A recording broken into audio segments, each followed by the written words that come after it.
রান্না করতে জানলে আবার খেতে ভালো লাগবে না, তাও কি আবার হয়? অসম্ভব মজার এই গরুর মাংসের কলিজা ভুনা। যদি আমার রান্নার পুরো টিপস ফলো করেন, আপনারাও পারবেন আমার মতন করে গরুর মাংসের কলিজা ভুনা রান্না করতে। অসম্ভব মজার একটি রেসিপি। আসসালামু আলাইকুম, welcome back to my channel রান্নাঘরের জাদু। রান্নাঘরের জাদু মানেই অসম্ভব মজার মজার সব সহজ রেসিপি। এখানে আমি 2 ধরনের কলিজা নিয়েছি, আর কিছু নিয়েছি হাড় চর্বি সহ মাংস। একজ কলিজা রান্না করলে খেতে তেমন ভালো লাগে না। কলিজা রান্না করার সময় সবসময় চেষ্টা করবেন একটু হাড় চর্বি সহ মাংস নেয়ার, এতে করে কলিজার স্বাদটা অনেক গুণ বেড়ে যাবে। আমি যখন কলিজা ভুনা করি সবসময় চেষ্টা করি একটু সাথে হাড় চর্বি সহ মাংস নেয়ার।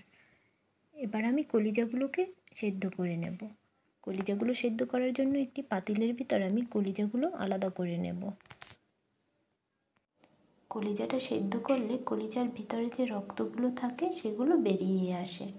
এখন আমি কলিজাগুলো ধুয়ে তারপর সেদ্ধ দিয়ে দেব। এখানে আমি একটি হাঁড়ির ভিতরে কলিজাগুলোকে সেদ্ধ দিয়ে দিয়েছি, আর সাথে দিয়ে দেব একটু হলুদ, যাতে করে কলিজার কালারটা নষ্ট না হয়ে যায়।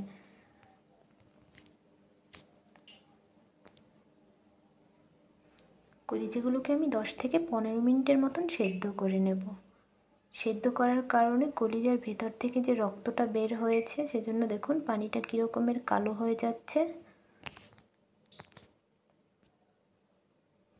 কলিজা রান্না করার সময় সবসময় কলিজাগুলোকে সেদ্ধ করে নেওয়ার চেষ্টা করবেন।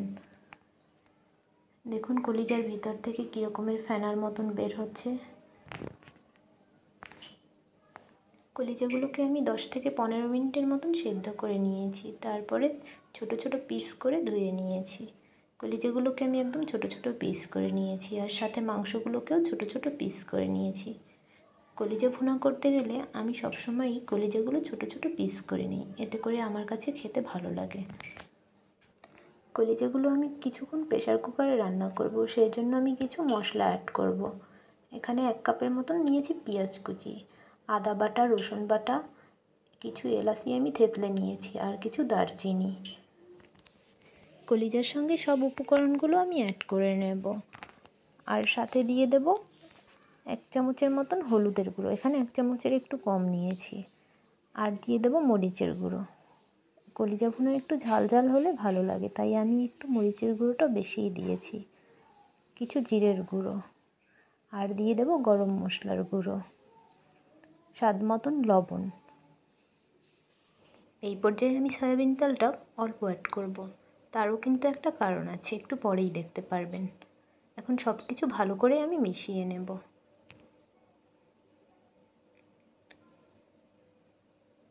সব কিছু ভালো করে মেশানো হয়ে গেছে। এখন আমি প্রেসার কুকারের ভিতরে দিয়ে দেব।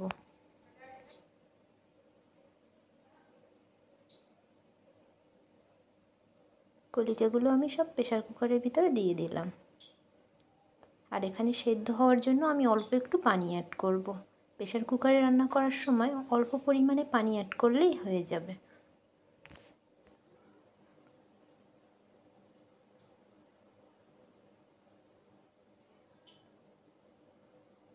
এখন আমি চুলার উপর বসিয়ে 10 থেকে 15টার মতন প্রেসার কুকারে সিটি দিয়ে নেব। প্রথম পর্যায়ে আমি কলিজা ভুনায় তেলটা কম দিয়েছিলাম, কারণ আমি কলিজা ভুনায় একটু বাগার দেবো, সেই জন্য। এখানে আমি একটু তেল দিয়ে এর ভিতর কিছু পেঁয়াজ কুচি আর কিছু শুকনো মরিচ দিয়ে একটু ব্রাউন কালার করে নিয়েছি। এর ভিতরে আমি দিয়ে দেবো কলিজা ভুনাগুলো।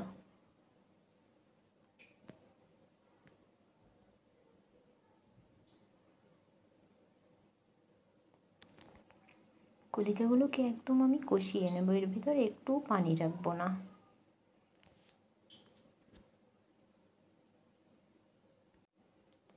সাথে দিয়ে দেবো 1 চামচ জিরের গুঁড়ো। মাংস বা কলিজা হোক, একটু টালা জিরের গুঁড়ো দিলে খেতে অনেকটাই ভালো লাগে। কলিজাগুলোকে আমি একদম ভালো করে কষিয়ে নেব, একটু পানি রাখবো না।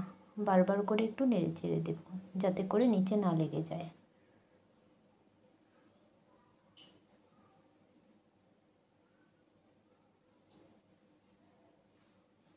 আর এই পর্যায়ে আমি দিয়ে দেবো কিছু কাঁচামরিচ। কাঁচামরিচটা ঝালের জন্য দিচ্ছি না। কাঁচামরিচটা অ্যাড করেছি শুধু কাঁচামরিচের ফ্লেভারের জন্য, চাইলে এখানে কিছু রসুনের কোয়াও অ্যাড করতে পারেন। আমার রান্নাটা প্রায় কমপ্লিট। রেসিপিটি কেমন লাগলো কমেন্ট করে জানাবেন, ভালো লাগলে লাইক কমেন্ট শেয়ার করে চ্যানেলটিকে সাবস্ক্রাইব করে রাখবেন।